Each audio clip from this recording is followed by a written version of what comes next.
Hello, class.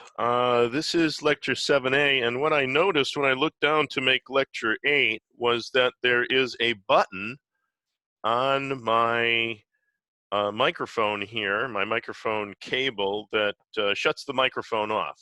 I guess you could do it if you're, using this headset for telemarketing or something. But I noticed that the microphone was cut off, and so I went back to lecture 7, and I noticed that around 15 minutes, the 15-minute mark, the volume was cut off, and that was because I probably leaned forward and this microphone turn off button was accidentally pressed without me knowing it.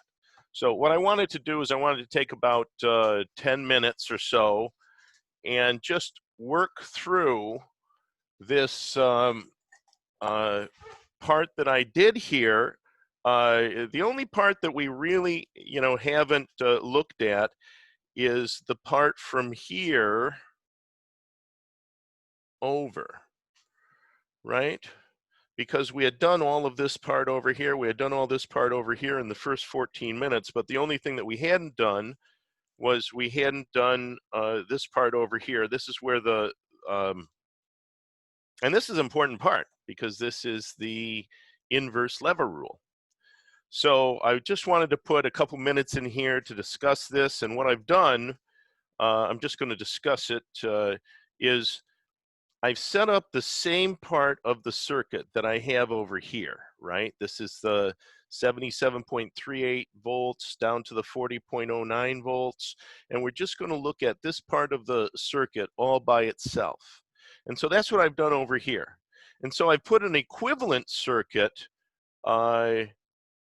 up there for this, where I take the 270, 330, and 180 ohm resistors, and then I put them all together at 780 ohms because that's what the total resistance of this network over here is, right? So now I've got two resistors, 680 ohm, 780 ohm, and I want to find out what the equivalent resistance is for these. And the one thing that I know, and this is what I wanted to point out in this section, and this is why it took about half of the lecture, was that if I've got two resistors that are exactly the same, and as a matter of fact, I went over here and I drew this up. Let's say that I've got two resistors, a 1,000 ohm resistor in parallel with another 1,000 ohm resistor. And I add those two together. 1 over 1,000 plus 1 over 1,000 equals 1 over R equivalent, right? So wouldn't this be 0.001? And this would be 0.001. And that would give me 0.002.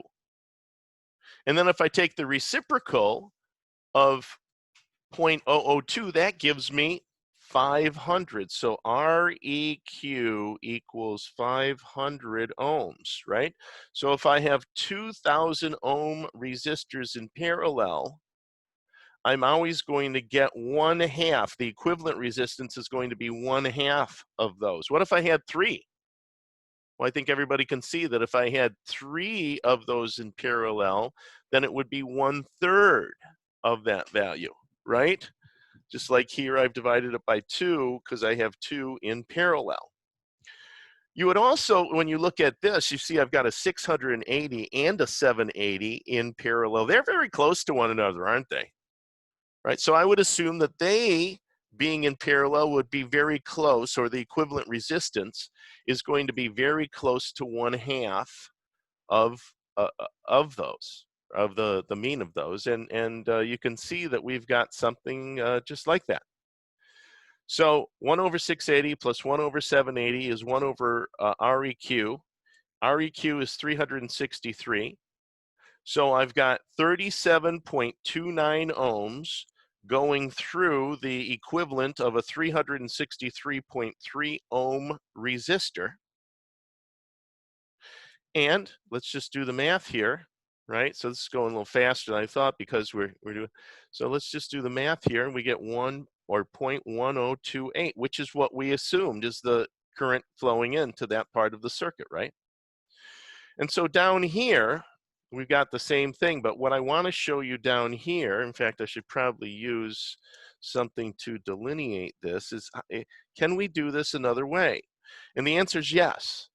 If I want to find out how much is going through the 780 ohm resistor, I use the inverse of the opposite. So if I'm looking at how much is going through the 780 ohm resistor, I put 680 on top. Isn't that the other side, the inverse lever rule, as I call it?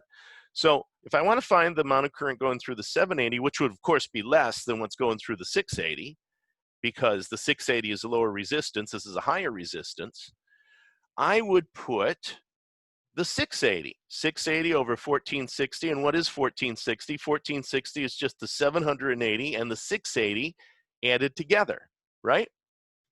So 1460, so 102.8 milliamps times 680 divided by 1460 gives me the current flowing through the 780 ohm resistor.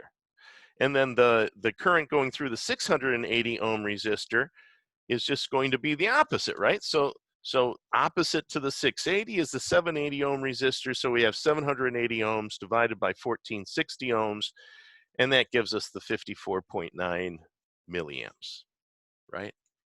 Okay, well, I just wanted to sort of cover that. I noticed that the volume was out. So this is just a very short lecture that sort of is discussing the inverse lever rule of current division. And I put a disclaimer down there at the bottom of 7 that said that 7a is going to do exactly this. All right, let me put this up there and then we'll get on to 8, lecture 8.